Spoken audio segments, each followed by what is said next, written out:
வணக்கம் நண்பா, welcome to VJSK film. So இன்றைக்கி இந்த ரெண்டு பார்க்க போகிறோம்னா, நம்ம ஸ்ரீநாத் டேரக்ஷனில் அப்கமிங் ரிலீஸ் ஆகக்கூடிய ஒரு தமிழ் திரைப்படம் தான் லெக் பீஸ். இந்த படத்துக்கு எதிர்பார்ப்பு ஃபேன்ஸ் பற்றி நிறைய சொல்லலாம். அண்ட் இந்த படத்துக்கு ஸ்டார் காஸ்ட் பார்த்தீங்கன்னா நம்ம ஸ்ரீநாத், ரமேஷ் திலக், கருணாகரன் மற்றும் பழுக்கம் ஸ்டார் காஸ்ட் இந்த படம் வச்சுருக்காங்க. ஸோ ரீசெண்டாக அந்த படத்துக்குன்னு ஃபர்ஸ்ட் சாங் கேட்க தரமாக இருக்குது, சூப்பராக சொல்லலாம்.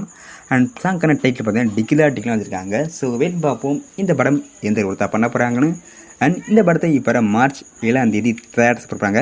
ஸோ மிஸ் அவுட் அந்த படத்தை தேட்டர்ஸ் பாருங்கள். அண்ட் படத்துக்குன்னு ட்ரெய்லர் பற்றின அப்டேட் கிடச்சதும் நான் மதியில் கன்ஃபார்ம் அப்டேட் பண்ணுறேன். அண்ட் இப்படி பிடிச்சிருந்தா லைக் பண்ணுங்க, கமெண்ட் ஷேர் பண்ணுங்கள். அண்ட் மறக்காம சப்ஸ்கிரைப் பண்ணிக்கோங்க. மீண்டும் இது போன்ற வீடியோவில் சந்திப்போம்.